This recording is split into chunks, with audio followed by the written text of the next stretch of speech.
Well, I'm up again at the crack of dawn, but I think it's because I've got so much going on in my brain as far as things that I need to get done today with this whole renovation project in general. So I haven't showed you this section of lawn in a while. It kind of looks like the wild west right now with tons of different things going on with weeds, kind of drought, and some other things. So I basically haven't taken care of this section out by the street for the last probably month and a half or so, and I kind of let it go completely knowing that I was going to do work to it in the fall, but also as a test to show kind of the differences between when you take care of things pretty meticulously like I have been in the front, except for fungus, and then over on the side here where I have not done anything, no additional watering or anything. So basically we have some heat stress going on. It's kind of giving it that brown sort of dormant look. We've also got quite a few weeds. I did not put any crabgrass preventer down in this section at all, and I actually didn't in the front either, and I've showed that a couple times that I have had very little trouble in the front with any crabgrass, but the grass is pretty tight knit and I've been taking care of it up there. So here you will see the crabgrass has kind of come through in various areas, especially along the sidewalk and along the edge of the street. I'm going to first remove all these little sections of soil next to the sprinkler heads. I didn't take care of them, so they're all dead pretty much. I didn't water them after they were put in.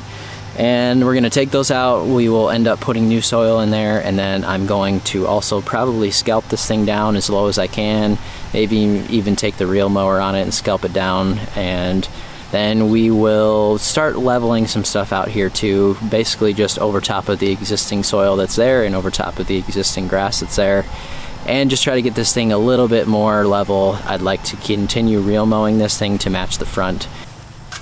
So when these things got pushed back down in the ground, you'll just see exactly how hard they are. This big rock.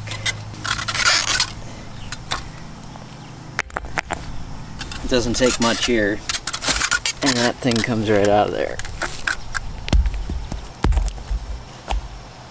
At the same time I'm working on the other lawn renovation. Today we are starting on some of the front too. I'm basically just going to kind of get soil put in place here, take out some of that dead stuff that wasn't really surviving after it was compacted down so much, and we're just going to put some loose soil in there. And eventually this little area right here where most of the irrigation lines were run in and most of the unevenness is happening, I'm going to put out some new soil on this area, level it out, and then we'll be reseeding it probably early September-ish. But since I have all this soil right now sitting in my driveway, I kind of want to use it up, so taking out some of these spots that needed it, and we'll be putting some in there.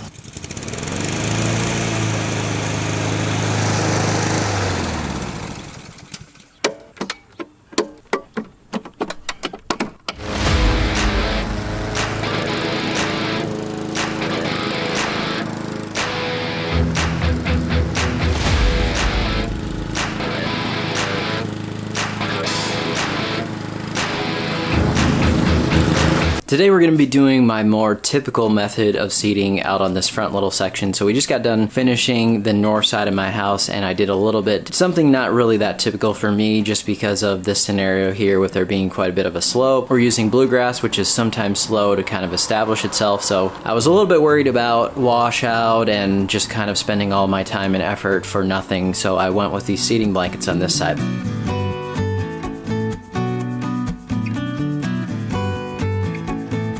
So despite cutting as low as we possibly could, you'll probably notice here that there's still a lot of grass left, a lot of thickness there. So what I want to do now is come in and try to remove some of that stuff so that we can see where the indentations are, where we need to do the leveling the most. So this method can be done by using a manual rake if you want to. It can be done by using an electric dethatcher like this one here.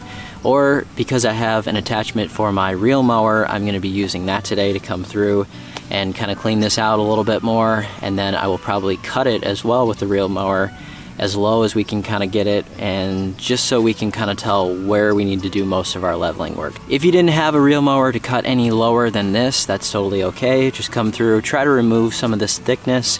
It'll help you out a little bit to see where to put the soil, and then just start in on the soil from there.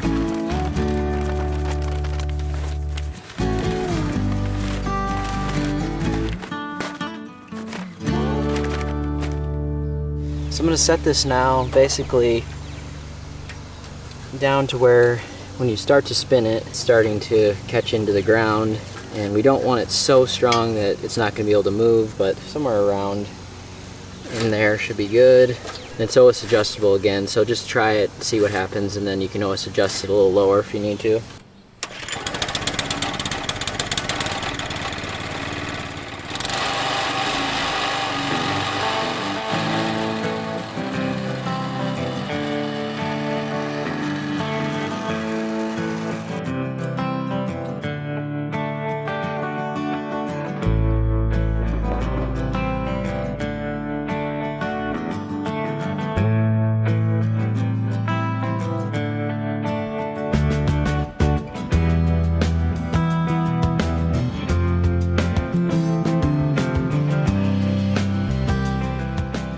Alright, I've gone through this multiple times now, and here's a good idea of what it will look like if there was a lot of dead sections or any sections that really need to be cleaned up. This is a specific one right here. You can see how thin it is.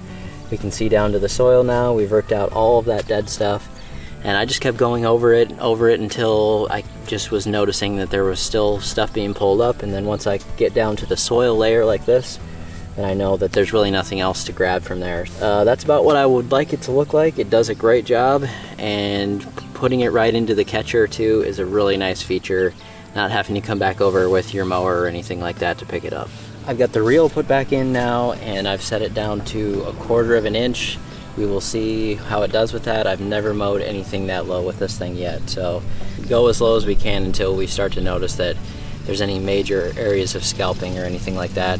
Also, pay attention if you do have a reel mower and you're doing this step, then make sure that you walk your areas, that there aren't any pieces of soil or any debris there. You do not want to hit a rock with this thing and do any damage to that reel.